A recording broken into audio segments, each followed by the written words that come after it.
ठीक है, ओके। विजय जी करना अब चाहे संजय नहीं, कुमार। मैं तो करता ही नहीं हमेशा इस अच्छा, सीट ठीक को है, ओके। अब संजय कुमार। ऑल राइट, संजय जी आपकी भविष्यवाणी आप ही बताइए। संजय जी आपकी भविष्यवाणी क्या है हरियाणा को लेकर? हमारी भविष्यवाणी, बाकी लोगों की भविष्यवाणी आपने बताई और मेरी भविष्यवाणी मुझे ही कह रहे हैं करने के लिए। नहीं, मुझे लग रहा है कि कोई बहुत अंतर नहीं है। हरियाणा में बहुत सीधा सीधा सा मामला है। कांग्रेस बहुत मजबूत है और बीजेपी के लिए कोई चांस दिखाई नहीं पड़ता है। और अब आप पूछेंगे कि ऐसा क्यों लगता है, विनोद जी ने बहुत विस्तार से एक सेकंड रुकिएगा, इसको ठीक करवाइए जरा। संजय जी ने बीजेपी को बढ़त नहीं बताया है। संजय जी कह रहे हैं हरियाणा में बीजेपी के लिए चांस नहीं है, इसे हटाइए जरा, ठीक करिए। हाँ संजय जी बोलिए। आप, हाँ, तो वही मैं कह रहा हूं कि इसका कारण क्या है, आप कि क्यों ऐसा लगता है कि कांग्रेस मजबूत है। इसके संकेत 2024 के लोकसभा चुनाव में अपने आप मिल गए थे। 2024 के चुनाव में हमें पता है बीजेपी अपनी 5 लोकसभा सीटें गंवा दी थी, अगर हम 2019 की तुलना करें तो। अब 14 का लोकसभा चुनाव, 19 का लोकसभा चुनाव और उसके बाद जब इसी राज्य में विधानसभा के चुनाव हुए 14 में और 19 में, तो आप देख लें कि कैसे बीजेपी का वोट शेयर लगभग 20% नीचे गिर जाता है। तो पैटर्न है ये। अगर 2024 और 2019 और 24 में बीजेपी का वोट शेयर देखें तो उसमें भी लगभग 10% का गिरावट है। तो कोई वजह नहीं है, कोई ऐसा कारण दिखाई नहीं पड़ता, कोई जिससे कि ऐसा लगे, कोई ऐसे संकेत नहीं है कि बीजेपी के लिए जो मतदाताओं के बीच में प्रेम है अचानक लोकसभा चुनाव के बाद बढ़ गया हो। कोई बीजेपी ने ऐसा कोई काम नहीं किया, एक्सेप्ट कि उन्होंने तमाम घोषणाएं की हैं कि अगर हम सरकार में आए, या वो तो कह रहे हैं हम सरकार बना रहे हैं, तो उसके बाद हम तमाम ये चीजें, चाहे वो जमीन हो और तमाम स्कीम्स की घोषणाएं की।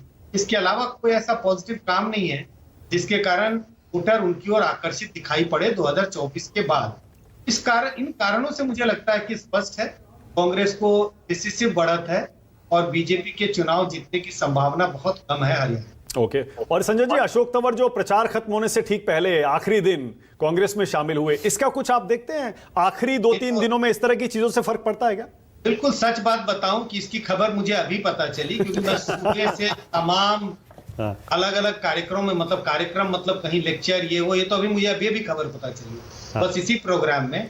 और नेचुरल है, इसका कोई नेगेटिव असर तो कांग्रेस के लिए हो ही नहीं सकता। Okay, alright. संजय जी, एक चीज और, आपने कहा कि घोषणाएं बीजेपी की सरकार ने हाल में की और जाहिर है वो कोशिश की जाती है कि जो खोया ग्राउंड है उसको वापस पाया जाए।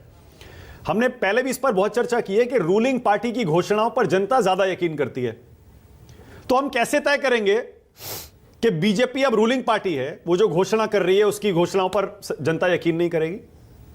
देखिए, रूलिंग पार्टी की घोषणाओं पर तब भरोसा करती है जब जनता को कहीं थोड़ी सी, जो कहते हैं कि थोड़ी सी भी उम्मीद होती है कि पार्टी के जीतने की संभावना है। आप तेलंगाना को याद करें, तेलंगाना में तो जो उस समय की सरकार थी, टीआरएस की सरकार थी, उसने न सिर्फ घोषणाएं की थी, उन्होंने काफी कुछ डिलीवर भी किया था। इसके बाद भी वो सरकार हार गई।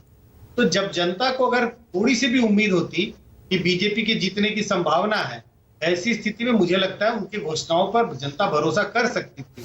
2019 का लोकसभा चुनाव याद कीजिए, कांग्रेस ने तो बहुत बड़ी बड़ी घोषणाएं की थी, बीजेपी से भी ज्यादा प्रॉमिस की, किसानों के लिए, तमाम लोगों के लिए, लेकिन जनता ने भरोसा नहीं किया था क्योंकि इस बात की थोड़ी भी उम्मीद नहीं थी कि कांग्रेस सरकार बना सकती है।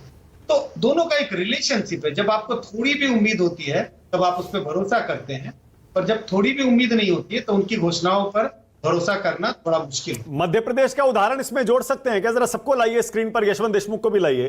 क्या इसमें मध्य प्रदेश का उदाहरण जोड़ सकते हैं हाल के चुनाव का? संजय जी, जब माना जा रहा था कि कांग्रेस को एज है, बीजेपी, कुछ लोग कह रहे थे बीजेपी को है, कड़ा मुकाबला है, और वो जो शिवराज सिंह चौहान की लड़कियों को पैसा देने की लाडली बहना जो स्कीम थी, उसकी घोषणाएं, उन्होंने कहा मैं और पैसा बढ़ाऊंगा। लगता है आपको वो स्कीम चल गई? छत्तीसगढ़ का उदाहरण, छत्तीसगढ़ में तो जहां पर था कि भूपेश बघेल के अलावा कुछ नहीं होगा। हाँ संजय जी, अगर मध्य प्रदेश की बात करूं तो देखिए, होता क्या है कि चुनाव जीतने के बाद हमें लगता है कि अच्छा, मध्य प्रदेश की सरकार चुनाव सिर्फ इसी के लिए जीती क्योंकि लाडली बहना स्कीम, और चुनाव के पहले लगभग ये तय कर दिया गया था कि शिवराज सिंह चौहान की पॉपुलैरिटी बहुत कम हो गई। लेकिन कम से कम हमारे जो आंकड़े थे, हमने जो सर्वेक्षण किया, उसके आधार पर यह दिखाई पड़ता था कई फैक्टर्स का रोल है बीजेपी के जीतने में। और इस बात का मैं बराबर कह रहा हूं कि हमने कभी नहीं कहा था कि कांग्रेस चुनाव जीत रही है मध्य प्रदेश का। हमारा स्टैंड हमेशा से था कि बीजेपी चुनाव जीत रही है। ये जरूर है कि इतना बड़ा फासला हमें कभी दिखाई नहीं पड़ रहा था। अब लाडली बहना स्कीम का असर था। हाँ। लेकिन ऐसा नहीं है कि सिर्फ इसी स्कीम के बदौलत बीजेपी ने जबरदस्त जीत हासिल की। कई फैक्टर थे उसमें, लाडली बहना फैक्टर, दूसरे फैक्टरों में भी एक और फैक्टर। ओके, अब यशवंत देशमुख। यशवंत कुछ पेन से लिख भी रहे थे जब सबको सुन रहे थे। यशवंत, आपका ट्रैकर क्या कह रहा है हरियाणा को लेकर? अब मैं भी चतुराई से पूछ रहा हूं सवाल घुमाकर, भविष्यवाणी नहीं करना चाहते तो सीधे सीधे पूछ लेता हूं। हरियाणा में आपका ट्रैकर क्या कह रहा है यशवंत? देखिए मानक, ट्रैकर तो हम लोग का चूंकि लगातार करते रहते हैं और ये इसमें कोई अंतर नहीं आया है। जो हमारा अपना आंकड़ों का जितना सवाल है, मुझे लगता है केवल ये अभी हरियाणा ही नहीं, अगले 6 महीने में टोटल जो 6 चुनाव होने हैं, अभी आज की तारीख में भी केवल झारखंड में बीजेपी के लिए कुछ उम्मीद और बेहतर समाचार है। इसके अलावा किसी भी और राज्य में कोई ऐसी समाचार फिलहाल कोई ट्रैकर में नहीं दिख रहा है जिसमें लगे कि वो सत्ता में मतलब अच्छे से कवायद के साथ में जीते। अब इसमें ट्रैकर है, ट्रैकर के साथ में ये है कि जब तक चुनाव आते हैं तब तक बदलाव भी होता है। अब बदलाव जैसे मध्य प्रदेश में अभी आपने जिक्र किया, अब मध्य प्रदेश चूंकि हमारा गलत हुआ था, देखिए हमें जो गलती जहां पर है हमको स्वीकार करने में कोई वो नहीं।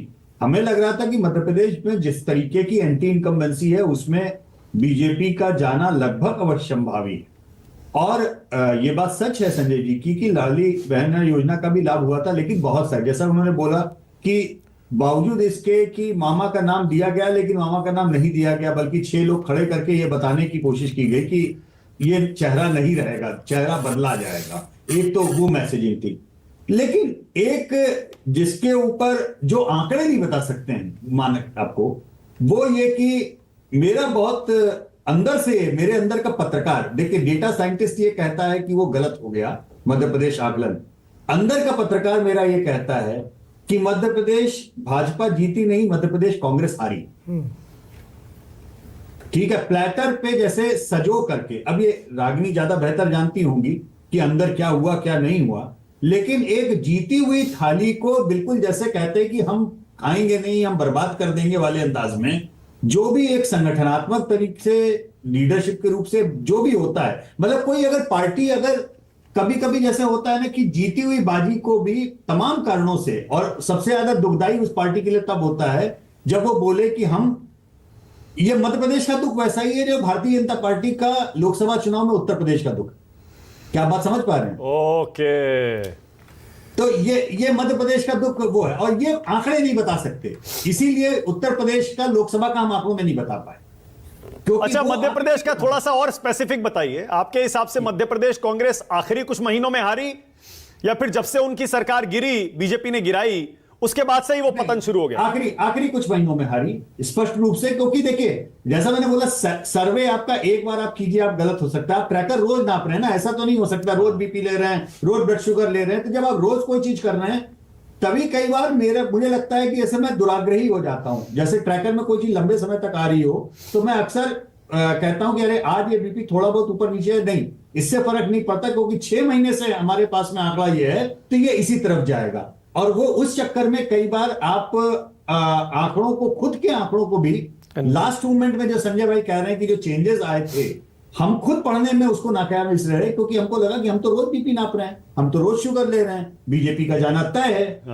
तो ये कई बार गलती भी होती है। लेकिन जैसा कि मैंने कहा कि आंकड़े आपको एक सीमा तक ही सहयोग करते हैं। अच्छा, मैं इसको इस तरह से पूछता हूं, हो सकता है कि आप इसको बेहतर बता पाएं। हम ये मानते हैं ना कि 10 साल की सरकार चलाने के बाद थर्ड टर्म मुश्किल हो जाता है, तीसरा चुनाव जीतना किसी भी पार्टी के लिए मुश्किल हो जाता है। इसीलिए केंद्र की सरकार में बीजेपी के साथ क्या हुआ, हरियाणा में भी हम मान के चल रहे हैं कि बीजेपी के साथ वो हो सकता है, एंटी इनकम्बेंसी एक बड़ा रोल प्ले करेगी जी। मध्य प्रदेश में क्यों नहीं हुआ?